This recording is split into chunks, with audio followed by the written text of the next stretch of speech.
Hi, in this video I am going to be discussing some of the ideas from the first part of hashtag CivNet in a little more depth, because I know that there's a lot of stuff I'm talking about here that might not be common knowledge. If it's common knowledge, maybe you don't understand how these things hook together. And keep in mind, I'm not an expert on anything whatsoever. I am trying in my videos to provide links to things that are relevant as often as possible. So I'm not just making things up. But I am not a guy who does rigorous research about anything. This video is going to be unscripted, as you can probably already tell.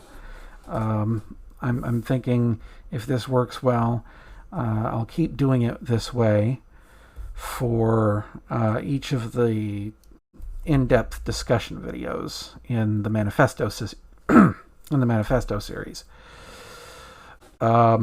Basically, I'll just go through the original document point by point and try to give a little more context to the things that I'm saying. All of this is just going to be my complete layman's understanding of these topics. So, look things up for yourself. Make sure I'm not crazy. A lot of people probably think I am. But if that was going to stop me, then I wouldn't have got this far. So, right at the start of CivNet Part 1, I talk about how war is making people a lot of money. The military-industrial complex in the United States is massive, and it's not just that it's big. Like, it's already kind of an issue for a lot of people that our military is literally bigger than everyone else's combined. Everyone. China, Russia, we're bigger than both of them together. That's already a big problem for a lot of people, because that's a whole lot of money being thrown into stuff that we're really trying our damnedest not to use all the time. Beyond the fact that the military is just big, that it costs a lot of money. Because there's so much money involved in it, it has very, very outsized amount of power over our government. There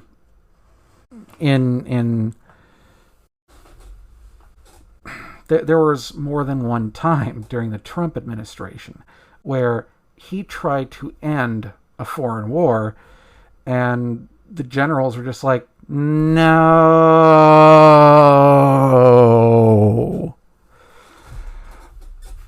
That shouldn't be possible.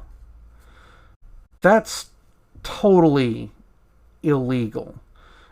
It's illegal for us to be pretty much any of those places to begin with. It's been quite a long time since Congress actually declared a war in America. So the fact that we're doing all of this stuff is not constitutional in the first place, and everyone's known that, and everyone's just like, yeah, whatever. We've been whatever for so long that the military, in conjunction with the huge multinational corporations that provide them with all the bombs and tanks and planes and junk, they are the real government. We don't live in a republic. We haven't for a long time. It's probably the earliest that anyone could point to and just completely objectively say, yeah, no, the government has not been representative. Probably around the end of World War II, but it goes further back than that. That's just where we can really concretely say this definitely isn't a republic anymore. Our military doesn't listen to the president. It is completely the other way around. The rhetoric of responsibility, where the generals get to argue us into wars and away from peace constantly because of what they frame as practical concerns, really lays aside the very obvious problem that the commander-in-chief of our military is supposed to be civilian because they're supposed to be the conscience that says practical isn't good enough. We need to start it or stop it now because something is wrong. Right now, the only thing wrong is that we're all over the world. That's all. I don't need more of that sentence.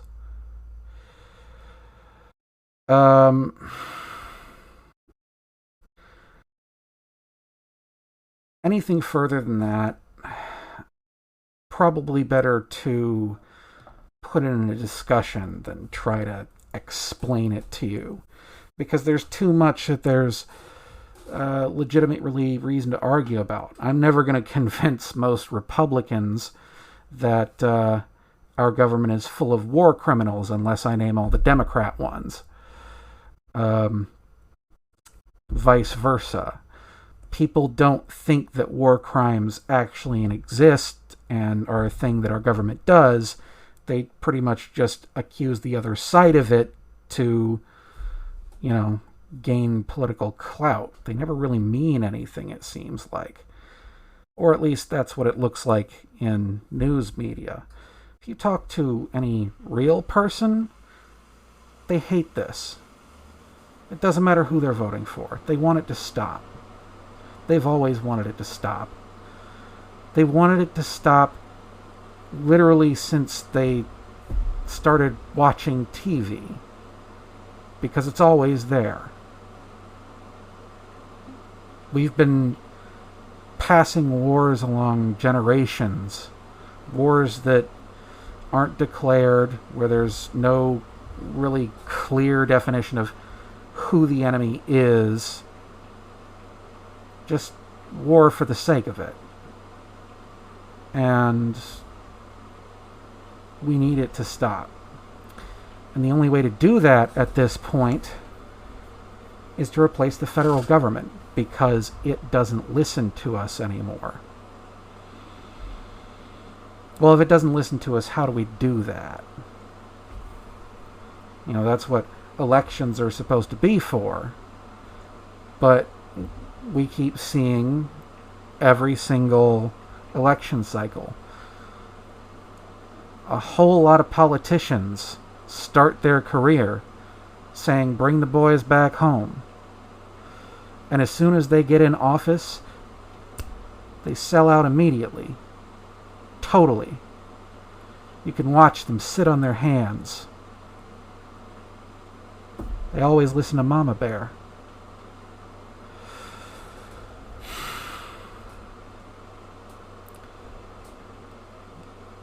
That's part of what I mean when I talk about the system coming from mistakes that happened before any of the current rich and important people had any power. this has been going on so long that people, political careers of hundreds of people have lived and died in their entirety, and they had no actual power at any point. We've had presidents without any actual power to stop this, basically since 1945.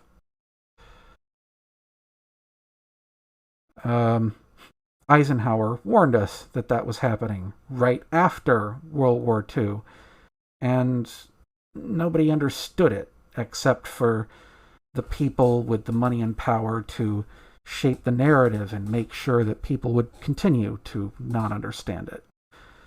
And that's where we are now. Modern politicians barely even seem to know the actual structure of the government that they've been elected into. They just get worse and worse, both sides, totally incompetent because they're not actually important people. They are people who are paid to argue with each other on TV while both sides do whatever the defense contractors want every single election cycle. Red, blue, doesn't matter who. All they want is bombs.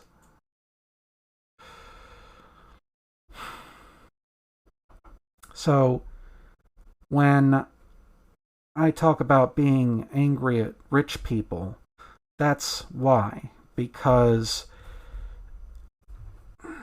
this is something that people really do not appreciate the gravity of. When people in America talk class warfare, it sounds really scary to the middle class, because the middle class, the tiny little sliver of it that is left, they're doing a whole lot better than most other people, but they still feel this constant pinch. They know they're always treading on thin ice to some degree. And they think that the 99%, which they do not even know they are part of, is going to come for them. They also don't like the rhetoric that it's impossible to get rich without being evil. Well, you might not have to do anything bad directly to another person. There are people who invent things or just get lucky. There are people who are billionaires because they worked hard and tried to do it honestly. The problem is that our whole structure of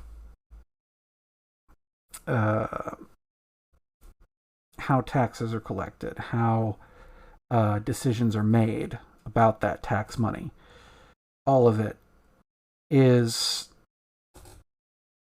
almost entirely pointed directly into the military industrial complex. A few other things have bubbled up and become about that important in the modern age.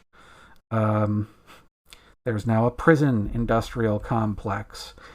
You could always say that there's, a medical industrial complex, something that, private companies that form cartels and such related to how the resources of medicine are distributed. There's a lot of these industrial interest cartels, but the biggest ones by far, and the most problematic ones here in America, the ones that damage our freedom most directly, are the military-industrial complex and the prison-industrial complex. And both of those are based all the way down on committing crimes, the government committing crimes. You can't become truly wealthy without somehow participating in that, somehow getting a benefit from the existing evil power structure. The billionaires don't have to be evil, they just have to not know and not care why they're rich.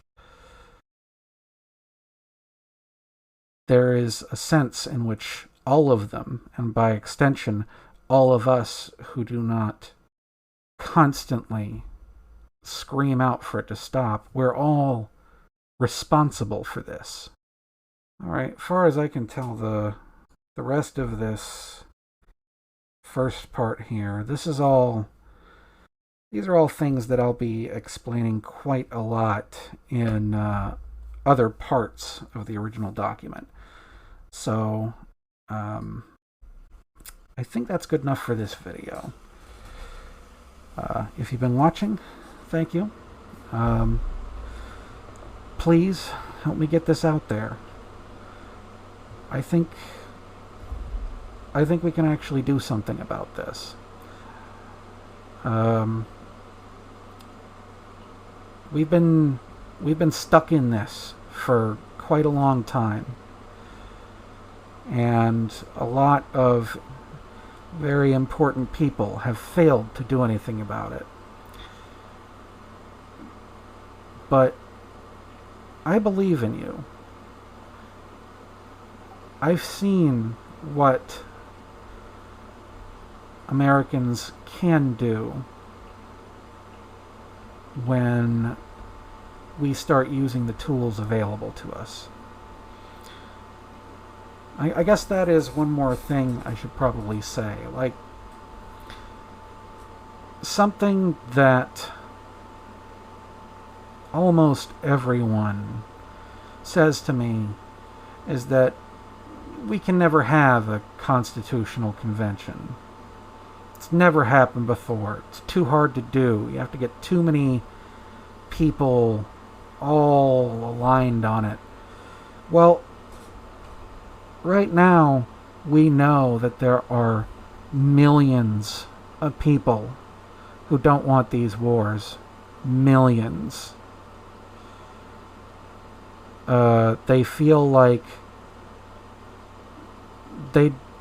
nobody from the government is hearing them about that.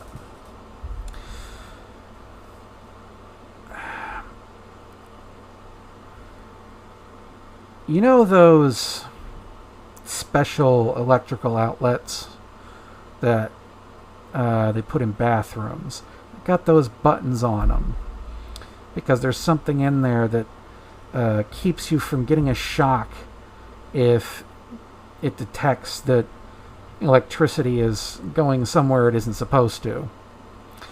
And those little buttons, you can either push one of it to test it, and that'll shut it off, and the outlet won't work anymore. And then the other button resets it so that you can use it again.